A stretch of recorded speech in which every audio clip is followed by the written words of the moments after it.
So, Ken Penders, as I've said in many videos recently, pretty much has come out and said that, Ian Flynn, is basically being a snowflake. And I think I said that in the more recent video, or one of the more recent videos, that he's being a snowflake. That basically he's not doing what Ken did. And if we give Ken credit on anything, despite how you feel about him, if there's one thing Ken did do, is he did fight to get what he wanted in the comic. Even if he had to compromise, do some compensation, if you will, with Sega and Archie to get what he wanted in the comic, he was willing to do it. Just so he could see part of his original idea come to fruition. However, when he looks at Ian Flynn and takes what Ian Flynn said, in the past several years since IDW acquired the comic book distributing license for Sonic, when he takes what Ian has said over the past several years of, I would like to get the Freedom Fighters in there, I'd like to try to work them in there, I'm trying to fight to get them in there, and yet we've not seen any result of said fight or any evidence of him trying, then is Ken Penders right? Is Ian Flynn being a snowflake? Is he being a pushover? And that's up for debate. I mean, again, either you like Ken or you don't. He fought to get some of his original ideas in the book. Whether it was the main Sonic book, whether it was the Knuckles book, whether it was the limited miniseries spin-offs like Sally and Tails. He did what he had to do to get some of those ideas in, even if he had to shelve indefinitely ideas he wanted to originally use, just to make those other ideas come to life. So, is Ken right about Ian? Is he being a pushover? Is he being a snowflake? When it comes to not truly fighting to get the Freedom Fighters in there in some shape, form, or fashion. And right now, I would say going into 50 issues, because that's what they're counting down to, especially with the new Imposter Syndrome miniseries, that it does seem like that might be the case. Now, Ian Flynn has gone on record on several occasions when he's retracted what he said a couple of times or changed his mind on what he said a couple of times.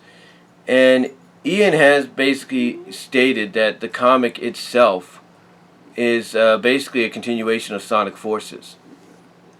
And I can understand that if you want to make it an aftermath continuation. But still, when I look at storylines, I look at and read storylines, I should say, like the Metal Virus Saga.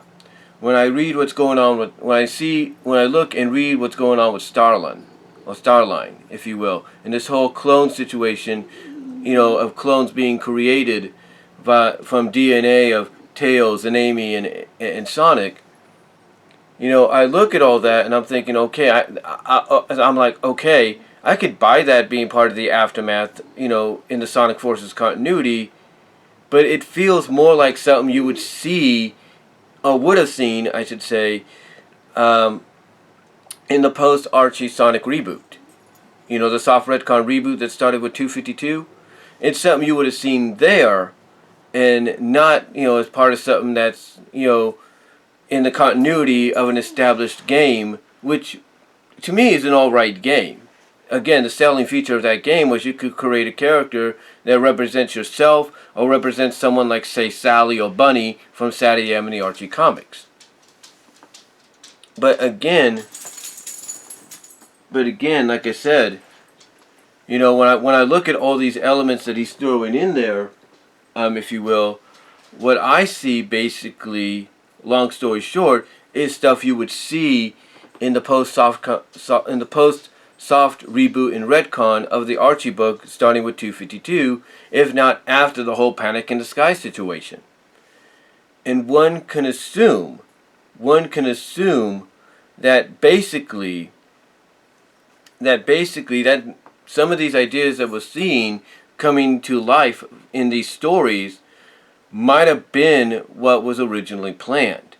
I mean, some people have pointed out that one of the egg soldiers who basically got deceived and duped by an undercover Bunny Rabbit, in her return, a re-debut in the soft retcon reboot, that basically one of the egg bosses, if you will, talked about a new type of robotization that they were going to try out. And, they kind of acknowledged and alluded to the fact that this could have been a hint at the metal virus, showing up, in the Archie book. But we never saw it. We never saw it, once, or at all.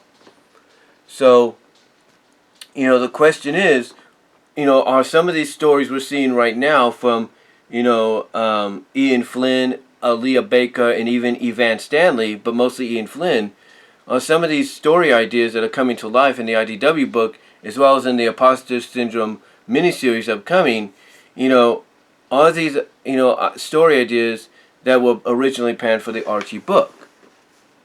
We may never know unless Ian comes out and, admits it himself. But, again, you have to wonder if, again, if Ken is right about Ian. Is he, being a snowflake? Is he being a pushover? Is he not truly fighting to get the characters in there in some shape, form, or capacity? I mean, look, if I'm going to level with you guys, I understand you have a new comic, you want to present a new continuity for the comic, especially if it's based on an established IP. Thus, by doing so, you can attract newer readers, especially this current generation of readers. I get the fact that you have to do what you have to make that happen. But when you have a lot of longtime fans excited at the prospect that one of the more popular big time tier comic book publishers now has the Sonic license because of the other licenses they have, like Ninja Turtles, Transformers, G.I. Joe, you name it. When you have a bunch of longtime fans and readers and subscribers of the original book excited about that, thinking you're going to get a continuation of the original, or you're going to get some kind of reboot in a sense that stays put in the original continuity, even if it's similar, if not identical, to the post-soft retcon reboot continuity, and then you give them this, and then instead of giving them that, you give them something that's completely new and different. That is something that, if I'm Ian Flynn, honestly, and I'm IDW, I should have took into consideration and been like, do I do the new stuff, or do I do a new reboot of the original stuff, but still make it feel fresh, or do a continuation? That's something I would have considered if I was, Ian Flynn and IDW. And by not considering that and going in the route they've done, yeah, they got themselves a successful comic. Yes, they got some, popular characters out of it, like Tangle and Whisper, that to me can work in any Sonic medium, period, past or present. But, when you do that instead of, kind of, keeping true to what the original book was, either giving it a fresh start or continuing on, that's not going to make a lot of people happy, and that shows a lot of people that have, kind of doubted you in the past and kind of questioned your love for these characters that you say you have. It makes them even wonder whether or not you truly cared about the characters whatsoever. I mean, everybody points at the fact that during the Mecha Sally World Tour II Death Egg Mark II saga, as I call it, that a lot of the, disarray and darkness that the Freedom Fighters were put through was because that's how Ian Flynn felt about them, basically. And that some of the original plans were, Antron was supposed to die. And Sally, when she would get de-roboticized, she would explode because she would show that she was actually an automation, thus the last, piece of the original Robotnik's plan come to life or whatever. And it's like, and it's like when it's like seriously, when you look at all that, you kind of ask yourself, is there any truth to that? Because now even you have someone like Ken Penders, who on the Archie side of things has an equal amount of years under his belt working on the book and the various spin-offs, as well as specials and all that, but has more experience comic book wise overall. when you see somebody like him, or hear somebody like him, whether you like him or you don't, that's a different point of view entirely, and different video entirely. But when you hear him giving from his own experience the same kind of vibes of not trusting someone like Ian, and not even believing that Ian cares about these characters, and that he's in reality doesn't like them, period. Again, whether you like Ken or you don't, it's hard to argue any facts that he gives based on his own experience. So the question, though, again, is Ken Penders right? Is Ian not truly fighting for the freedom fighters, or does he hate them and he doesn't want to deal with them anymore? That's the question I think needs to be answered.